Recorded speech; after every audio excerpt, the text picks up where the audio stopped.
वल्लभनगर धरियावद उपचुनाव को लेकर जोर शोर से प्रचार प्रसार जारी था, लेकिन उपचुनाव के लिए अब प्रचार का दौर थम गया है। पहली बार साइलेंस पीरियड बढ़ाकर 72 घंटे किया गया। पहले 48 घंटे पहले चुनाव प्रचार थम जाया करता था। दोनों विधानसभा क्षेत्रों में 30 अक्टूबर को मतदान होना है और 2 विधायकों के निधन के कारण ही यहां पर उपचुनाव हो रहे हैं। चलिए सीधे रुक करते हमारे सहयोगी धरियावद से ऐश्वर्य प्रधान और वल्लभनगर से रवि शर्मा हमारे साथ जुड़ रहे हैं। सबसे पहले ऐश्वर्य आपका ही रुख करना चाहेंगे, वजह जरूर जानना चाहेंगे क्योंकि प्रचार प्रसार जारी था। पहली बार ऐसा क्यों हुआ कि 72 घंटे पहले प्रचार थम गया?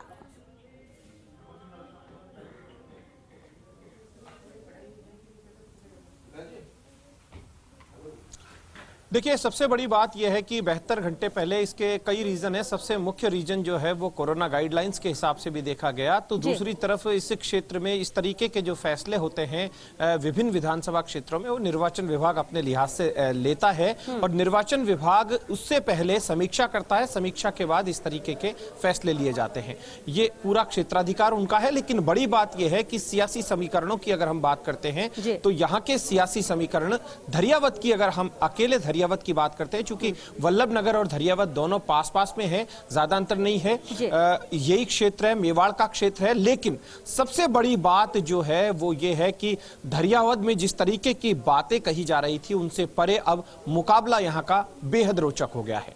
अब देखना होगा कि कांग्रेस और बीजेपी दोनों में किसे कितना लाभ मिलता है और बीटीपी जो है वो खुद फायदा लेती है या किस पार्टी को नुकसान करती है और किसे फायदा करती है, ये भी देखने वाली बात होगी। लेकिन यहां पर तमाम दिग्गज आए, खुद मुख्यमंत्री अशोक गहलोत आए, भाजपा के कई बड़े नेता आए, अर्जुन मुंडा आए, डॉक्टर सतीश पूनिया रहे, राजेंद्र राठौड़ रहे, किरोड़ी लाल मीणा रहे, ये तमाम नेता रहे।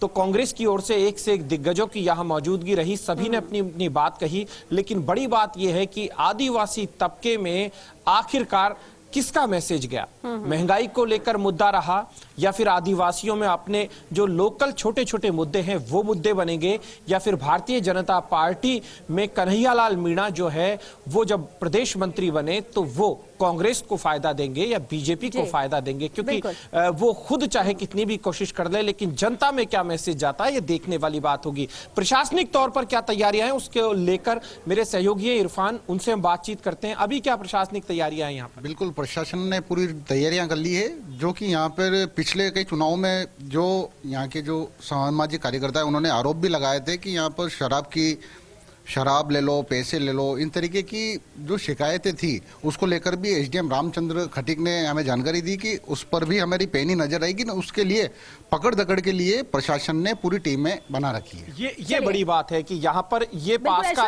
बनी रही हमारे साथ ऐश्वर्य। रवि का रुख करते हैं, वल्लभनगर में किस तरह के सियासी हाल है रवि?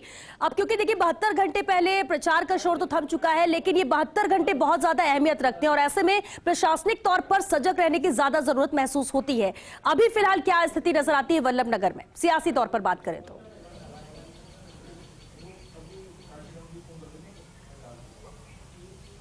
बिल्कुल, देखिए श्वेता, 72 आवर्स का जो साइलेंस पीरियड जो शुरू हो चुका है, तो ऐसे में बड़ी बात यह कि अब जो प्रत्याशी हैं वो डोर टू डोर संपर्क कर सकेंगे। जनसंपर्क में सिर्फ 5 लोग जो हैं प्रत्याशी के साथ रह सकेंगे। दूसरी बड़ी बात, अगर सियासी लिहाज से देखें तो वल्लभनगर की जो सीट है वो पूरे राजस्थान में हॉट सीट हमेशा से रहती आई है और इस बार इसकी जो गर्मी है, यहाँ पर सियासी जो पारा है, तापमान जो है वो और ज्यादा उबाल पर है। इसकी बड़ी वजह ये कि पिछले 1 दशक से वल्लभनगर सीट पर त्रिकोणीय मुकाबला होता था, लेकिन पहली बार इस सीट पर चतुष्कोणीय मुकाबला है। हर प्रत्याशी एक दूसरे पर भारी जो है भारी साबित होने की पुरजोर कोशिश कर रहा है।